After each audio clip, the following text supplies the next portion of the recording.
আজ একটি দারুণ সুন্দর ও কম সময়ে তৈরি হয়ে যাবে সেই রকম একটি রেসিপি শেয়ার করছি, যেটা ভাত, রুটি, পরোটা সব কিছুর সাথে খেতে ভীষণ ভালো লাগবে। নমস্কার বন্ধুরা, রুমার হেসেলে সবাইকে স্বাগত।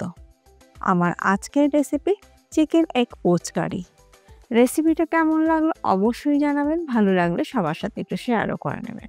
চিকেন এগ পোচ কারি বানানোর জন্য এখানে আমি নিয়েছি 200 গ্রাম চিকেন কিমা।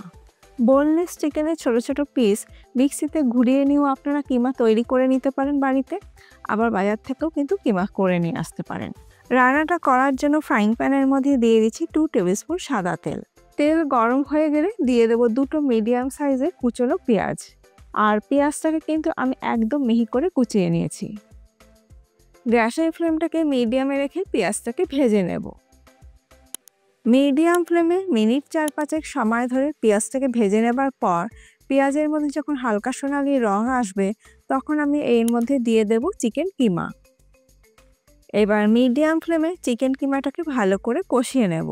মিডিয়াম ফ্লেমে মিনিট 3-4 সময় ধরে পেঁয়াজের সাথে চিকেন কিমা ভালো করে কষিয়ে নেবার পর চিকেনের কালার যখন চেঞ্জ হয়ে যাবে তখন আমি এর মধ্যে দিয়ে দেব 1 টেবিল স্পুন আদা রসুন বাটা। আবারও সব কিছু একসাথে কষিয়ে নেব। আদা রসুনের কাঁচা গন্ধ চলে গেলে দিয়ে দেব 1/2 টিস্পুন গোলমরিচ গুঁড়ো, আর দিয়ে দিচ্ছি কাঁচা লঙ্কা কুচি। এটা আপনারা আপনাদের স্বাদ অনুযায়ী ব্যবহার করবেন। গরম মশলা গুঁড়ো দিয়ে দিলাম 1/4 টিস্পুন, আর দিয়ে দেব স্বাদ মতো নুন। আবারও গ্যাসের ফ্লেমটাকে মিডিয়ামে রেখে সব কিছু একসাথে ভালো করে মিশিয়ে নিয়ে কষিয়ে নেব। মিনিট 2-3 কষিয়ে নেবার পর দেখুন চিকেন থেকে তেল সেপারেট হয়ে গেছে। আর যেহেতু চিকেন কিমা নিয়েছি তাই রান্নাটা হতে কিন্তু খুব বেশি সময় লাগবে না। ঠিক এই পর্যায়ে এর মধ্যে আমি দিয়ে দেবো 2 table spoon fresh cream. Fresh cream যদি বাড়িতে না থাকে কোনো অসুবিধা নেই, দুধের সরকে মিক্সিতে একটু ঘুরিয়ে নিয়েও কিন্তু সেটা ব্যবহার করতে পারেন।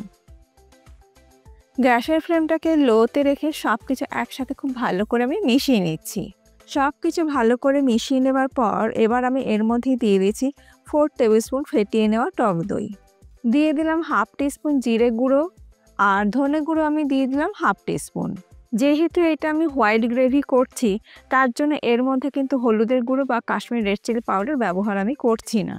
এবার লো ফ্লেমে সব কিছু একসাথে ভালো করে মিশিয়ে নেব মিনিট 3-4 সময় ধরে। মিনিট 3-4 রান্না করে নেবার পর এবার আমি এর মধ্যে দিয়ে দিচ্ছি হালকা গরম জল পরিমাণ মতন। খুব বেশি কিন্তু জল দেওয়ার প্রয়োজন নেই। জলটা দিয়ে সব কিছু আবারও ভালো করে মিশিয়ে নিয়ে ঢাকা দিয়ে লো ফ্লেমে রান্না করে নেব। ঢাকা দিয়ে লো ফ্লেমে মিনিট 2-3 রান্না করে নেবার পর ঢাকাটাকে আমি এবার খুলে নিলাম। চিকেন এমনিতেই সেদ্ধ হতে খুব বেশি সময় লাগে না, আর এটা তো চিকেন কিমা তাই সেদ্ধ হতে কিন্তু খুব বেশি একদমই সময় লাগবে না, তাই রান্নাটা হতেও কিন্তু খুব বেশি সময় লাগে না। দিয়ে দিলাম স্বাদটাকে ব্যালেন্স করার জন্য সামান্য পরিমাণে একটু চিনি, আর দিয়ে দিলাম ড্রাই রোস্ট করে নেওয়া কাসুরি মেথি 1/2 টিস্পুন। গ্যাসের ফ্লেমটাকে লোতে রেখে সব কিছু একসাথে মিশিয়ে নেব। আর এই রান্নাটা করতে একটু যদি ছড়ানো পাত্র নেওয়া হয় তাহলে রান্নাটা করতে কিন্তু বেশি সুবিধা হবে। চিকেন কিমাটাকে আমি ফ্রাই প্যানের মধ্যে একটু স্প্রেড করে দিলাম। গ্যাসের ফ্লেমটাকে আমি লোতে রেখেছি।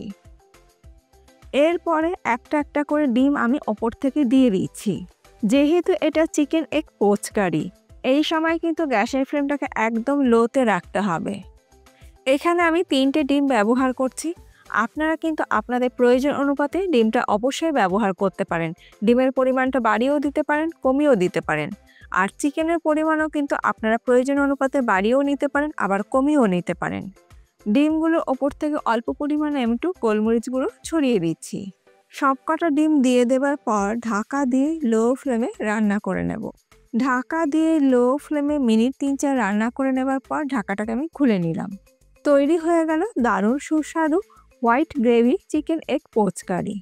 ওপর থেকে আমি একটু ধনেপাতা কুচি ছড়িয়ে দিচ্ছি। আর ডিম কিন্তু সুন্দর কুক হয়ে গেছে। গ্যাসের ফ্লেমটাকে আমি বন্ধ করে দিলাম। এবার এটাকে আমি সার্ভ করছি। আজকে আমার এই সহজ পদ্ধতিতে তৈরি করা chicken egg poach curry recipe আপনাদের কেমন লাগলো অবশ্যই জানাবেন। ভালো লাগলে বাড়িতে যে কোনো একদিন তৈরি করুন, আর ফিডব্যাকটা কিন্তু অবশ্যই দিতে ভুলবেন না।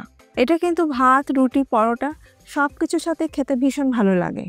আজ তাহলে এই পর্যন্ত। আবার দেখা হবে নতুন কোনো ভিডিওর সাথে। ভালো থাকবেন, সুস্থ থাকবেন। ধন্যবাদ।